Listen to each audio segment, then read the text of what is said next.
Hi, this is Geometry Lesson 1-3, Midpoint and Distance.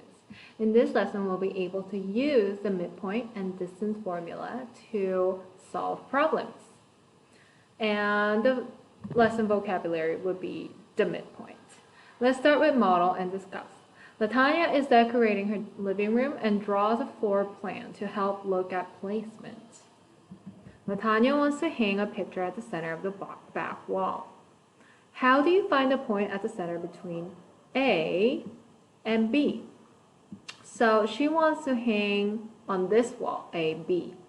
So look at this diagram. It's on the coordinate point, and you can figure out what the coordinate points are for A and B, and you can figure out the midpoint. But before you deal with coordinates, what is an easier way to figure out the midpoint between A and B? You can start counting, right? How many units? Because they're on a grid line. You can count how many blocks are between A and B. So 1, 2, 3, 4, 5, 6, 7, 8, 9, 10, 11. There are 11 blocks. If we count it correctly, 2, 4, 6, 8, 10, 11. Yes. So you can divide 11 in half, and that will give you 5.5, right? So you can count 5.5 from either point, 1, 2, 3, 4, 5 point half, 1, 2, 3, 4, 5 and half, and figure out the midpoint between the 2 points.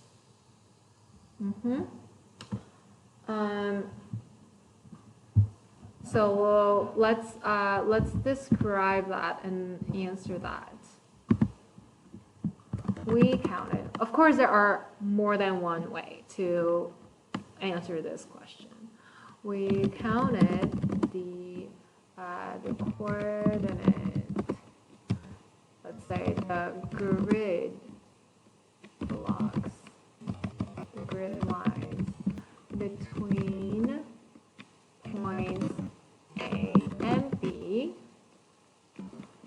to figure out the distance between them and divided it by 2 to figure out the midpoint.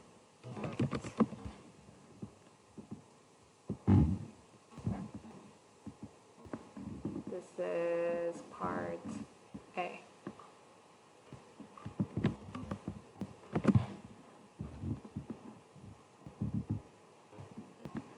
Okay, part B.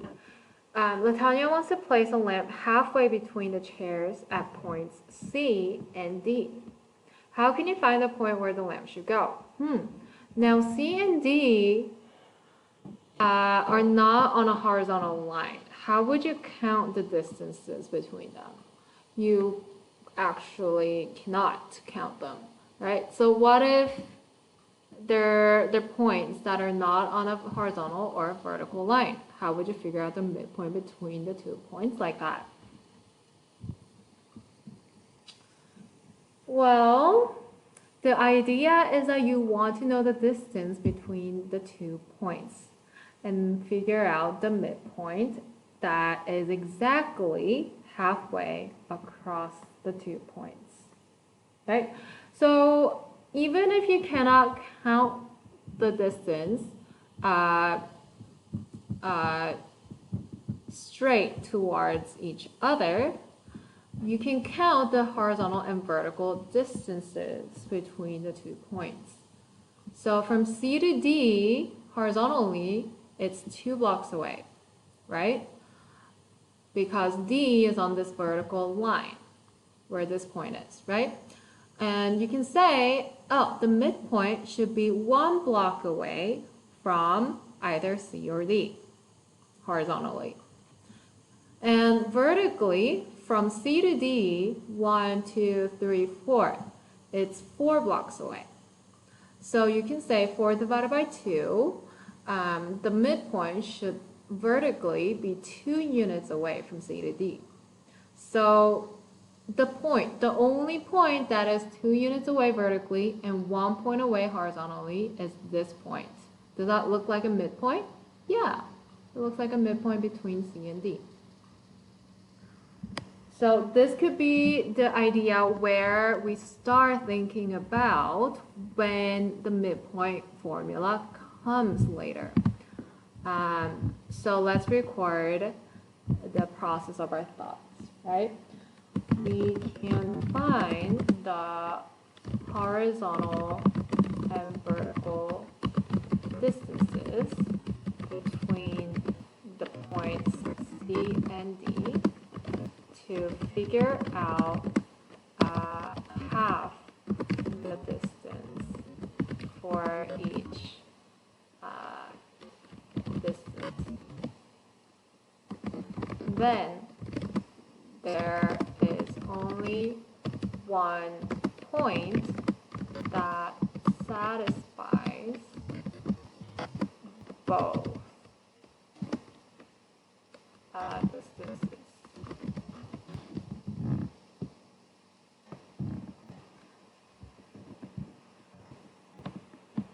Between the 2 points. Okay? So let's think about the lesson essential question. Throughout this lesson, think about how the midpoint and length of a segment on the coordinate plane are determined. So start with this concept, midpoint formula. A midpoint, by definition of a segment, is the point that divides the segment into 2 congruent segments. Now we talked about perpendicular bisectors. Perpendicular bisectors bisect the line into 2 equal parts perpendicularly. Midpoint is the intersection of the perpendicular bisector and the segment.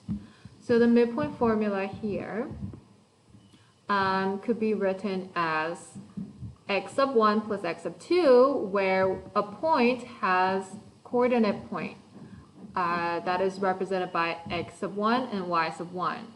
And another point is represented by x sub 2 and y sub 2.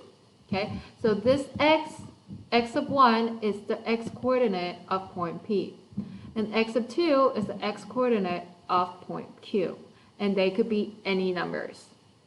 Okay, divided by 2, and the y coordinates added together divided by 2. So using that midpoint formula, let's find the midpoint. Example 1. What is the midpoint of the segment AB? Substitute the coordinates of the endpoints of AB into the midpoint formula. So point A has an x-coordinate of -3, and then y-coordinate of 2. And B could be x sub 2 and y sub 2. And you can solve them into the midpoint formula to figure out the midpoint. And if you add the sum and divide it by 2, you will get 1/2, 0. The midpoint of the segment AB here is 0.5, 0. Okay? Yes, now it's your turn. Try number 1. Find the midpoint for each segment with the given endpoints. You have the coordinates given for each problem. Figure out the midpoint between C and D for A, part A, and E and F for part B. Pause the video, come back when you're ready for answers.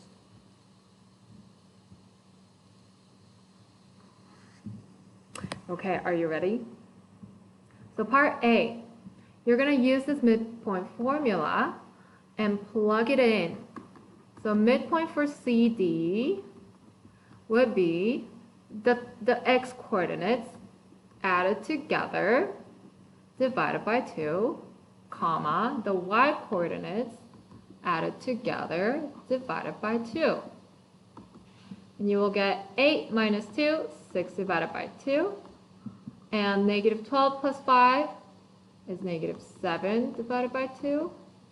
And so you have, to simplify, 3 comma -3.5. Yeah. So the answer is 3, negative 3.5 for part A. And the same way, the answer for part B should be negative 1.85, negative 5.4. Okay? So if you got all of them correct, good job. Let's look at example 2. Partition a segment. What are the coordinates of the point 3/5 of the way from A to B? What if you're not trying to figure out the midpoint? What if you want to know exactly what fraction of a segment it is from a point to another point? We want to know here the exact coordinates. That's 3/5 of the way from A to B. So here it is important where you start. The midpoint doesn't really matter when you switch over the starting point, but for this one it matters. So from A to B we need to count the 3/5 of the way. So by a diagram, let's estimate how much it's gonna be. So we're gonna divide this segment into 5 equal parts. 1, 2, 3, 4, 5. Okay, and then approximately it's gonna be 3/5. So it's gonna be 1, 2, 3. So approximately it should be over here. But how do we figure out the exact coordinates for that? These are the steps for that. So step 1, you're gonna find 3/5 of the horizontal and the vertical change from A to B. So this is now where it's useful to figure out the horizontal and the vertical change separately again.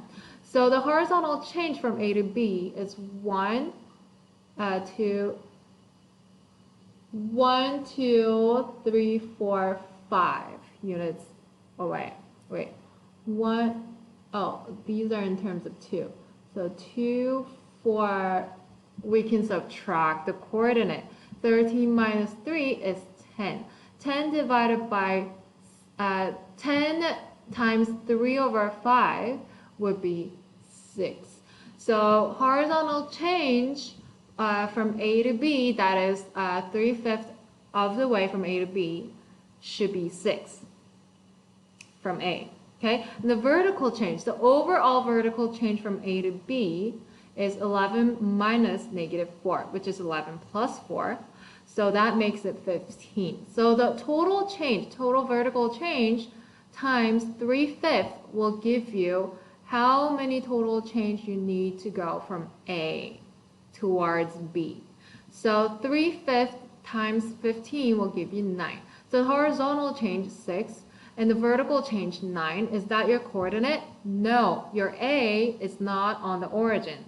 Your A is 3, negative 4. So your horizontal change is 6 added from 3. So you need to add them. 3 plus 6, and then negative 4, your starting point, plus 9 will be your point that you need. So the coordinates of the point 3/5 of the way from A to B are going to be 9, 5. Okay? So now it's your turn. Try number 2. Find the coordinates of each point described. Try both questions here, parts A and B. Stop the video, come back when you're ready for an answer. Okay, are you ready? Yeah, let's check the answer. So the coordinates of each point described are different fractions of the way from A to B and B to A, right? So you need to separate them horizontally and vertically. From A to B, we have the same coordinates, and we already have figured out the total horizontal change. The whole total horizontal change from A to B is 10. And the total vertical change from A to B is plus 15, right? From B to A, it will be a negative change. So make sure you take a note of that. So horizontally, this is part 2A, okay? Horizontally is going to be 10 times 7 tenths. And if you multiply 10 times 7 divided by 10, you get a 7. Vertically, you're changing 15 times 7 over 10. And so simplify this fraction by 5, 3, 2. And then times the numerator, 21 over 2. And that is 10.5.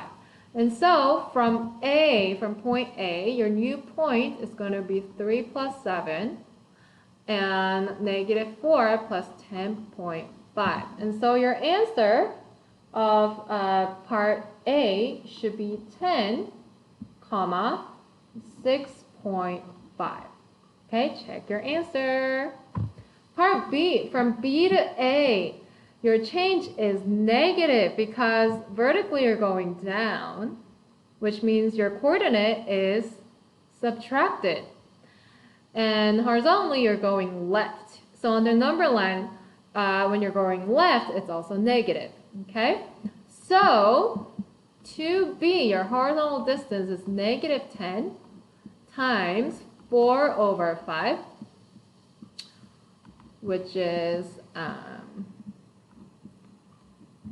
negative 8. Vertically, it's negative 15 times 4 over 5. And that's negative 12. So, starting from starting point, your B coordinate, 13 minus 8, comma, 11 minus 12 will be your final point, which will be exactly 5, comma, negative 1. Check your answer. Did you get them correct? If you did, good job. Well done. Let's move on to example 3. Derive the distance formula. Now, using the midpoint formula, can we derive the distance formula? Let's see. How can you find the distance between any point, x sub 1, y sub 1, and any q that's not point P, x sub 2, comma, y sub 2, on the coordinate plane? So the distance D relies on the horizontal and vertical change from point P to Q. And you'll notice the right triangle if you draw the horizontal and the vertical distances between the points. And if you know the properties of right triangle, you'll know that these sides are proportional. But first, we're going to apply the Pythagorean theorem. So you know that these sides square, the sum of these sides squared will equal to the hypotenuse squared. So the distance between these 2 points, which is notated by D, which is represented by D, could be the hypotenuse, right? It could represent the hypotenuse. And D squared will equal to the distance, which is represented by the expression x sub 2 minus x sub 1, absolute value of that. So x sub 1 and x sub 2 are from here, from the points, okay? Plus y sub 2 minus y sub 1, absolute value. So that is the distance formula actually. If you solve for D, and if you want to get rid of this square, the opposite operation for square is a square root. So square root the whole thing, and that is your distance formula. Okay?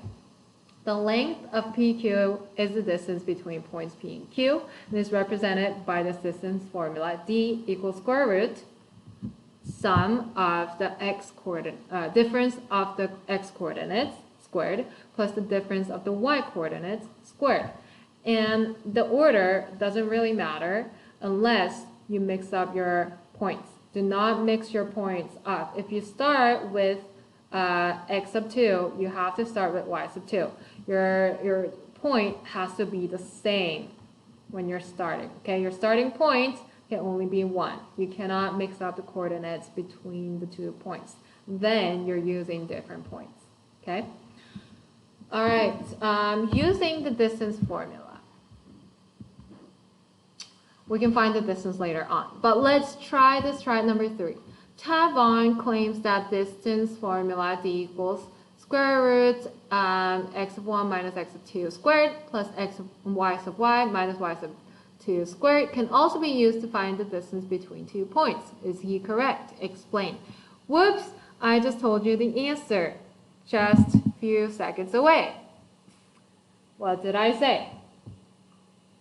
So is it a yes or no? Yes. The difference of the coordinates are squared, so it doesn't matter in which order they are subtracted if you know the orders of operation and the properties of operation. Okay, so yes, the differences of the coordinates are squared. So it doesn't matter in which order they are subtracted.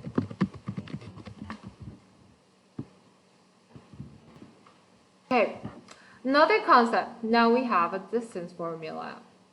The distance D between 2 points, points P and Q, is written as the square root of the difference of the x-coordinate squared plus the difference of the y-coordinate squared. So using that, let's apply that into real-world example. Example 4. Find the distance. A pitcher throws a ball to a batter who hits the ball to the shortstop. If the ball travels in a straight line between each, what is the total distance traveled by the ball? Round your answer to the nearest tenth of a foot. Nearest tenth is the first decimal place. So first, we're going to formulate the plan. Represent the pitcher at point P, 5, 5. Okay, this is 5, 5. The batter at point 0, 0. And the shortstop at point 5, 10. And then you're going to use the distance formula to find each distance. So you want to find a straight line between the batter and the pitcher to the shortstop. Okay, you already know how to figure out the vertical distance by counting, right? 1, 2, 3, 4, 5.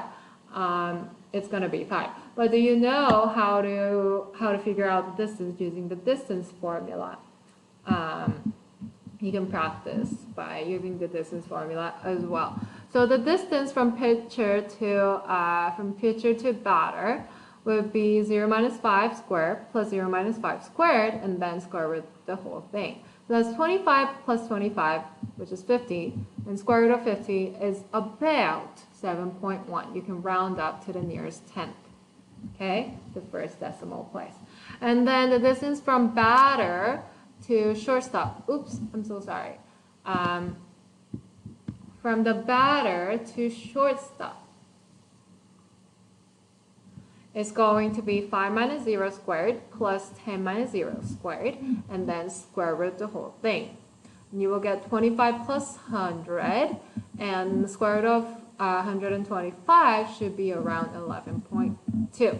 So the total distance the ball traveled is about 7.1 plus 11.2, about 18.3 units.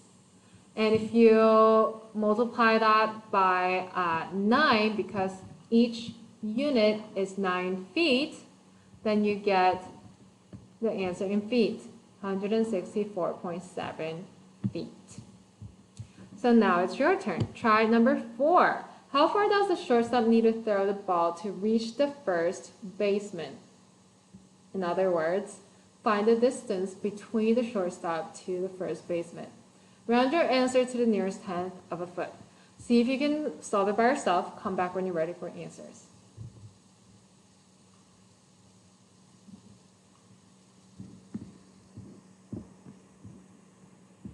Okay, are you ready? So we already know the coordinates for the shortstop. What is the coordinates for the first baseman?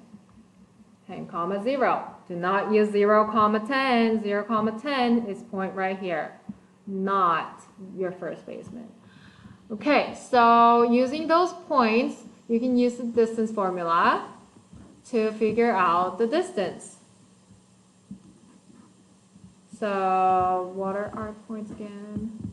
5, 10 and 10, 0. So your x coordinates subtracted. So let's do 10 minus 5 squared plus 0 minus 10 squared. So if you start with this point, make sure you start with this point as well. If you start with that point, you have to start with that point. Okay, your order matters. And then you get 5 squared plus negative 10 squared. And so that's 25 plus 100 square root. And that's square root 125, and that is about 11.2. So in feet, how many feet is that? You multiply 11.2 times 9, and you'll get about 100.6 feet. Okay? All right. That is it for the lesson. So let's summarize our lesson. We looked at the midpoint formula and the distance formula. Here are some examples. The endpoints of P and Q are points P and Q given these coordinate points. You can figure out the midpoint by using the midpoint formula and the distance by using the distance formula. Okay? Practice, practice. There are more more practice skills in IXL, so you can check it up online as well as the textbook problems. So if you have any more questions, please ask Ms. King in class. Otherwise, we'll continue with the next lesson in the next video. Thanks. Bye.